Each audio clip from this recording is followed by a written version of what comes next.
አብይን ለማንን መደበ? አሁን 4000 ሰው ተሰበሰበ አይደለ? 4000 ሰውን ጋይድ የሚያደርጉ ኮሚሽነሮች አይደሉም። ይሄ 8 ኮሚሽነሮች 3ቱ የሉም፣ ከ11 8 ናቸው የቀሩት አልን አይደለ? ለምን ብለን ሪዛይን አደረገች። ጋሽ ዘገየ እንዲሞት ገደሉት።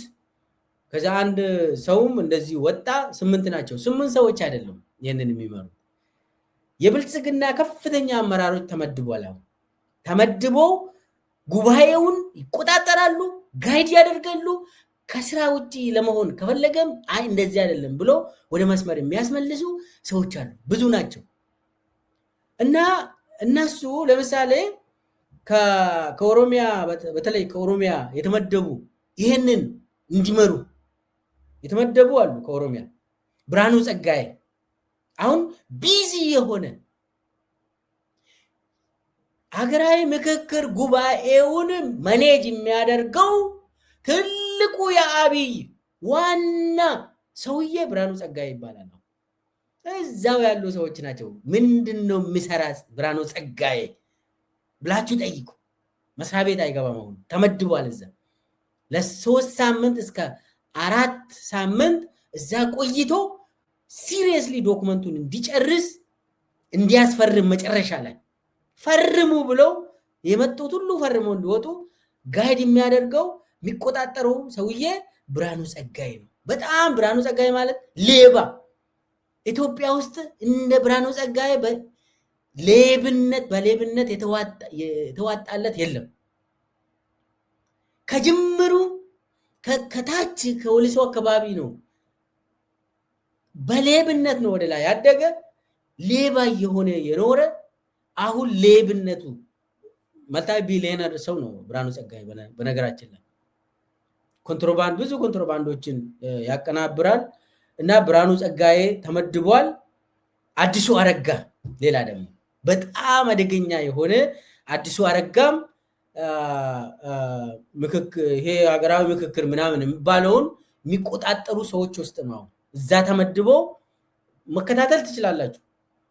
አዲሱ አረጋ ምንድነው ያደረገ ያለው፣ ብርሃኑ ጸጋዬ ምንድነው ያደረገ ያለው ብላችሁ ብትከታተሉ ታገኛላችሁ።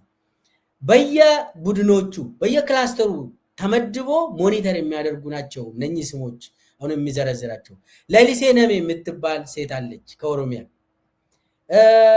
አንድ የድሮ የኦኔግ አመራር ቀጄላ መርዳሳም ተመድቧል። ከመከላከያ ደግሞ ቀና ያደተ የሚባል ተመድቧል። እነ የድሮ አመራሮች ተብሎ የካድሬ የኦፒዶ ካድሬ ሆኖ ለማ መገርሳ ያባረረ ሰውዬ ለማ መገርሳ ይታሰር ብሎ ወስኖ ነበር። ለማ ይህንን ሰውዬ በከርሻሌ የሚባል በከርሻሌ ልክ ለማ መገርሳ ድርጅቱን ኦፒዲዮን እንደያዘ በጣም ተላላኪ ስለሆነ ይሄ በከርሻሌ እንዲታሰር ተወስኖ ነበር። ከዛ ተባረረ። በኋላ ቆየ። አሁን አብይ ከየት እንዳመጣ አይታወቅም። በከርሻሌ ከፍተኛ አመራር ሆኖ የአብይ ህገ መንግስት አዋላጅ ኮሚቴ እና በጣም ከፍተኛ ኤክስፐርት ሆኖ ቀረበ። በጣም ከፍተኛ ኤክስፐርት ሆኖ አሁን በከርሻሌ የአዲስ አበባ ስብሰባ ይሄ ኮንቬንሽን ማዕከል ውስጥ በከርሻሌ በጣም አደገኛ ሰው ሆኖ ቁጭ ብሏል። ማኔጅ ያደርጋል፣ ሞኒተር የሚያደርግ ለአብይ ይደውላል። ይሄ ነገር እየሆነ ነው፣ ሀሳቦቹ እንደዚህ ይመስላሉ፣ ጥሩ እየሄድን ነው ምናምን ብሎ እነኚህ ናቸው የሚሰሩ። የሽማግሌዎቹ መስፈናሪያ ምትስዩ ምናምን ካድሬውን መሰብሰብ አይችሉም። እነዚህ እኔ በደንብ አውቃለሁ። ካድሬ አስቸጋሪ ህዝብ ነው። የወረዳ ካድሬ ነው የተሰበሰቡት አይደል? አስቸጋሪ ነው። ካድሬ ማኔጅ ማድረግ አትችሉም። አሁን የአገራዊ ምክክር መድረክ የሚባለው አሁን የተሰበሰበው ምስጢራዊ ነው። በነገራችን ላይ ሞባይል ይዘህ አትገባም፣ ወጥተህ አትደውልም። ምስጢራዊ የኮሚኒስት ስብሰባ ነው። የሀገርን ችግር ለመፍታት የተሰበሰበው ምስጢራዊ የድርጅት ስብሰባ በተለይ የኮሚኒስት ስብሰባ ነው። እንዳውም ሀገራዊ ምክክር ሲባል እኮ ክፍት ነው መሆን የነበረበት። ምን ትፈራለህ? ምን ትደብቃለህ? ድብብቆች ምን አስፈለገ? የሆነ ሴራ እያደረግ ስለሆነ ነው። ስለዚህ እነኚህ ሰዎች የገለጽኩላችሁ ሰዎች ተመድቦ የአብይን ዶክመንት እያዘጋጁ ነው ማለት የመጨረሻ ጉባኤ ተጠናቀቀ ከተባለ በኋላ ፎርማሊቲውን ነው ማኔጅ የሚያደርጉት። ይኸውላችሁ በነገራችን ላይ ያለቀ ጉዳይ ነው። ቆይቷል። የአብይ ህገ መንግስት 2021 ነው የተጻፈው። ዛሬ 2026 ነው አለ አይደል? በዓለም ደረጃ 2021 የአብይ ህገ መንግስት የሚባል ሂልተን ሆቴል ነው ያለቀ። ጌዲዮን ጢሞቴዎስ ያውቃል። እሱ ነው ሁሉንም ማኔጅ ሲያደርግ የነበረው። አሁን ለፎርማሊቲ እንደዚህ ሰብስበናል፣ ካድሬም ቢሆን 4000 ሰብስቤያለሁ አላለም አብይ።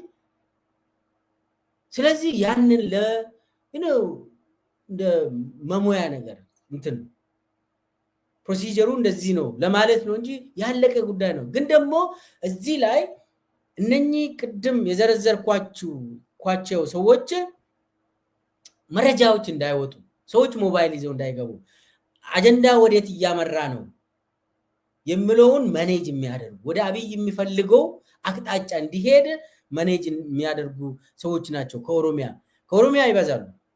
ይሄ እዚህ ላይ ይሄ ማኔጅ የሚያደርጉት ማለት ነው። ከላይ ከታች የመጣው አጠቃላይ ከብዙ ቦታ ነው የመጡት።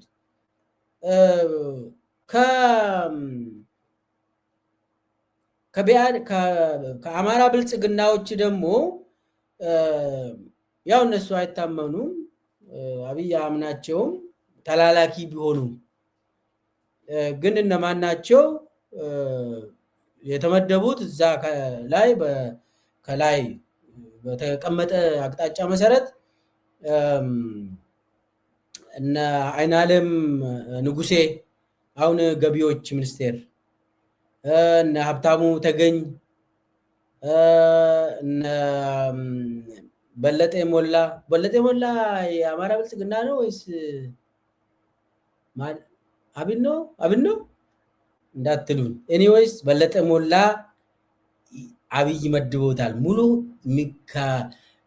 የሚቆጣጠሩ ሰዎች ውስጥ ለአብይ ሪፖርት ያደርጋል በለጠ ሞላ። ብርሃኑ ነጋም የአማራ ብልጽግና ተብሎ ለአብይ ሞኒተር እንዲያደርግ ተመድቧል። ብርሃኑ ነጋ እንደውኔ ስለሱ ሰውዬ በጣም ይዘገነናል። አማራን የሚጠላ ሰው፣ ኦሮሞን የሚጠላ ሰው አሁን ደግሞ የአማራ ብልጽግና ተወክሎ ነው ያንን ስብሰባ ላይ የገባ እና የሚገርም ነው። እና አብርሃም በላይ የትግራይ ምናምን ብልጽግና ተብሎ ነጌታቸው ረዳም ይሳተፋሉ። አብይን ወክሎ ነው የሚሳተፉ። እነ ታዜር ገብረ እግዚአብሔር የብሔራዊ ደህንነት የነበረው ማለት ነው። እነሱም ለአብይ ሪፖርት ያደርጋሉ። ገብቷል። ከደቡብም የተወሰኑ ሰዎች እነ ተስፋዬ በልጅጌ፣ እነ እርጎጌ፣ ሬድዋን ሁሴን፣ እነ ሪስቱ ምናምን ገብቷል። ምንድነው እነኚህ ከላይ እንትኑ ማኔጅ የሚያደርጉ ናቸው። ይመደባሉ በየቡድን ስብሰባዎቹ። ቡድን አሁን 4001 ቦታ አይደለም የሚሰበሰቡት፣ ቡድኖች አሉ። ማአት ቡድኖች ተከፋፍሎ ነው። ያንን ቡድኖችን ማኔጅ የሚያደርጉ ሰዎች ናቸው። ማኔጅ ሲያደርጉ የምክክሩ አቅጣጫውን እንዳይስት ማለት የአብይ አቅጣጫ አለ፣ ያንን አቅጣጫ እንዳይስት ማኔጅ ያደርጋሉ፣ ይቆጣጠራሉ። እነዚህ ሰዎች ያንን ያደረገ እስከ መጨረሻ ድረስ አብይ የሚፈልገው ያው ኦሬዲ አብይ የወሰነው የአብይ ህገ መንግስት የሚባለው አብይ ንግስና ይፈልጋል፣ ያው ፕሬዝዳንት ይባላል። የደቡብ አፍሪካ አይነት ፕሬዝዳንት ይፈልጋል። የሱ ሞዴል ያው የዩኤኢ ሞዴል ነው። ዩኤኢ ፕሬዝዳንት ነው ያለው። መሐመድ ቤን ዚያድ ፕሬዝዳንት ይባላል፣ ግን ምርጫ የለም፣ ምንም የለም። ስለዚህ አብይ ምርጫዎችን አውቆ በጠመንጃ ሊያደርግ ይችላል። ነገር ግን ሞዴሉ ይመሳሰላል። የዩኤኢ ይሁን እነሱ አሁን ደቡብ አፍሪካ ይመስላል። ፓርላማው ነው አብይን ፕሬዝዳንት አድርጎ የሚሾሙ እና መስከረም ላይ የኢትዮጵያ ህዝብ ሆይ እንኳን ደስ አለ።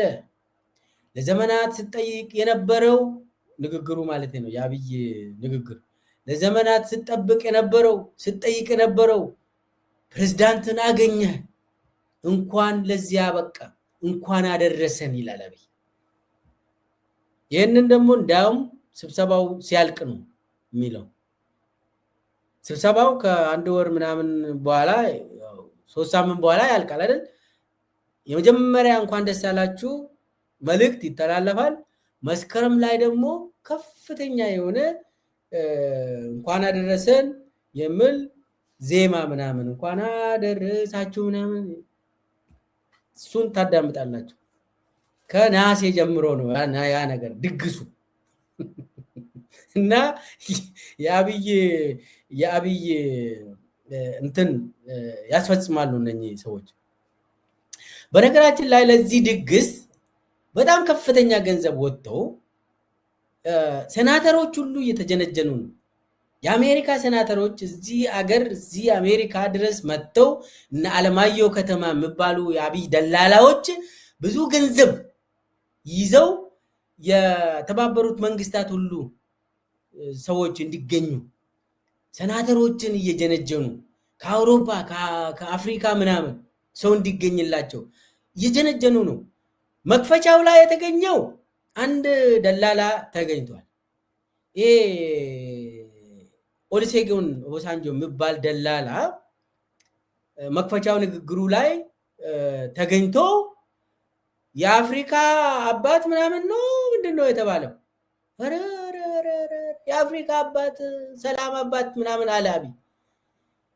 ኦሉሴጉን ኦባሳንጆ እኮ በመፈንቅለ መንግስት ነው ስልጣን የያዘው ናይጄሪያ ውስጥ። ጫፍጫፊ እኮ ነው ሰውየው። እንዴት የአፍሪካ አባት የዛ አፍሪካ ሰላም ምናምን የሰላም ፈላስፋው ምናምን ተባለለት።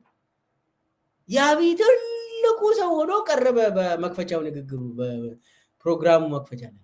ሌላው መክፈቻ እንትኑ ላይ የቀረበው ጓደኛችን ወርቅኔ ገበየሁ ውይ ትልቁ የኢጋድ ባለስልጣን ተብሎ ሲቀርብ እኔ በሳቅ ነው የሞትኩት።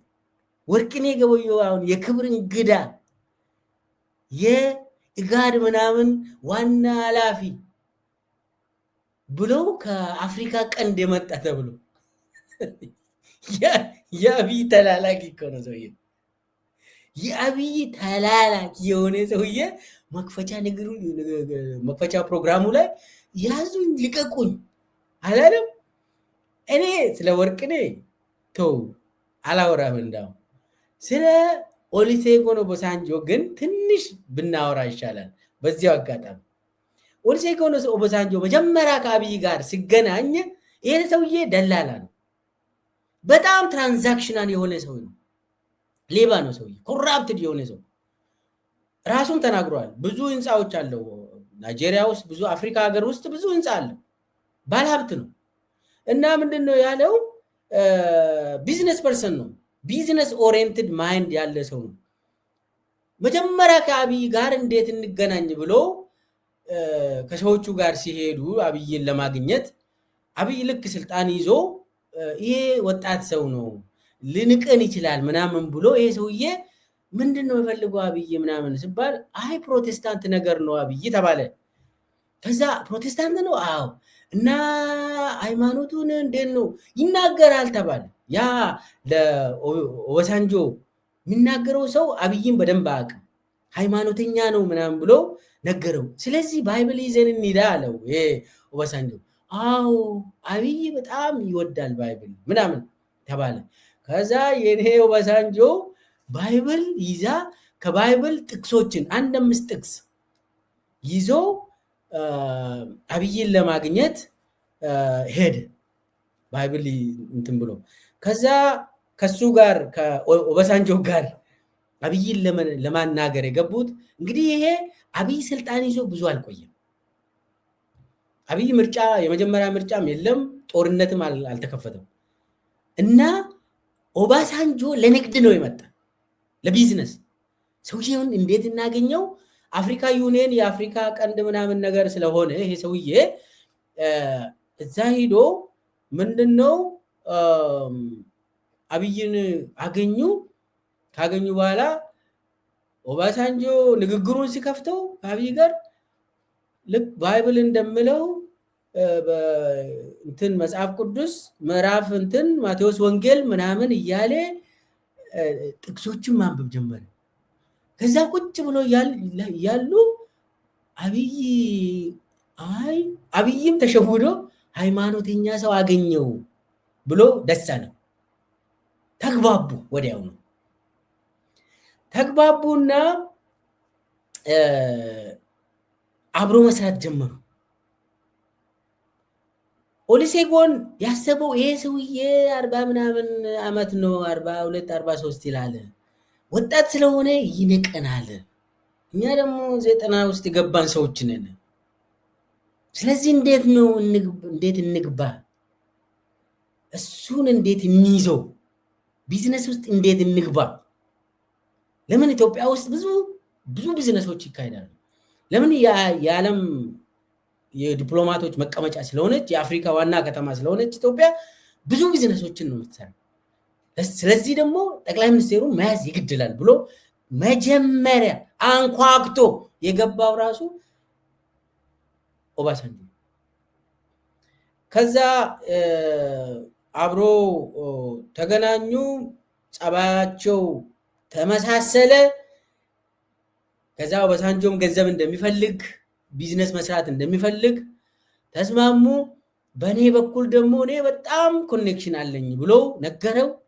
ለምን ታዋቂ ፕሬዝዳንት ስለሆነ በአፍሪካ ማለት ናይጄሪያ ትልቋ የአፍሪካ ሀገር ነች። የዛ ሀገር ፕሬዝዳንትም ስለነበር ተገናኙ። እንዴት ከዓለም ጋር መገናኘት እንደሚቻል ለሱም አሳይመንት ተሰጠው። ለኦባሳንጆ ብዙ ነገር ሰራለት፣ ብዙ ነገር። ከዛ አብይም እንትኑን ከፈተለት ቢዝነሱን አዲስ አበባ ውስጥ እና ኦባሳንጆ ቅርብ ጊዜ አይደለ 91 አመት እንትን በርዝዴይ ካከበረ አብይ ጊፍት ሰጥቶታል በዶላር። እና ምንድነው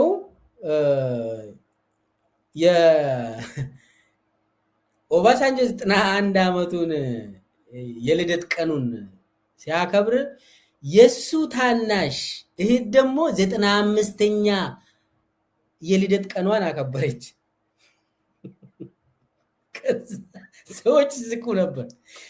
ኦባሳንጆ እንትን ነው 91 አመት 91ኛ እንትኑን ልደት ቀኑን የሚያከብር የሱ ታናሽ እህት 95ኛ አመቷን ካከበረች እሱ ደግሞ 98 ወይ 100 ምናምን ሊሆን ይችላል ብሎ ሰዎች ሲቀልዱበት ነበር። ከዛ ምንድነው የሚሉት? አይ ይሄ እኮ የሱ እድሜም ልክ እንደ ፖለቲካው ውሸት ነው። የሱ እድሜ ለማወቅ የግድ የኦባሳንጆ ታናሽ የሆነችውን የሷን ተመልከቱና የራሳቸውን ግምት ስጡ የኦባሳንጆን ምናምን ብሎ ይቀልዳል።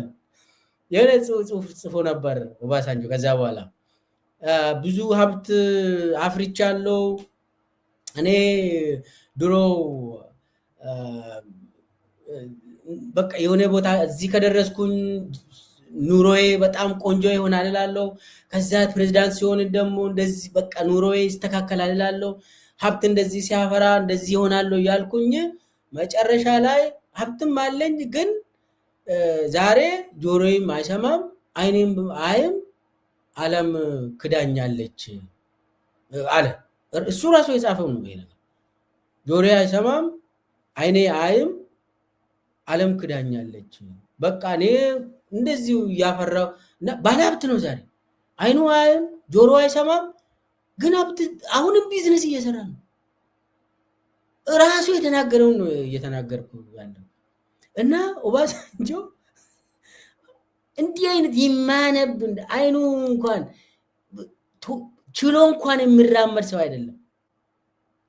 ጆሮ አይሰማም፣ ግን የአብይ ዋና ተምሳሌት ሆኖ በቃ የአብይ እንትን ፕሮግራም መክፈቻ ንግግር የአብይ ምርጫን ታዛቢ ሆኖ የሚመጣ የአብይ ተላላኪ ሆኖ ወደ ትግራይ የሚመላለስ የፕሪቶሪያ ስምምነት ዋና ጸሐፊ ሆኖ የሚቀርብ ሰው እንዲህ አይነት ሰው ነው። እንዲህ አይነት ሌባ የሆነ ሰው ይዞ ነው እንግዲህ አብይ ለድግስ እያደረገ ያለው። ድግሱ ቀውጢ ነው በነገራችን ላይ እና በዚህ ደረጃ እየተደገሰ ነው። ይሄ የወርቅነህ የሚባለው በጣም ተላላኪ የሆነ ሰውዬ እሱ በጣም በጣም አስቸጋሪ ሰው ነው። ከሃዲ የሆነ ሰው የሚያሳዝን ነው።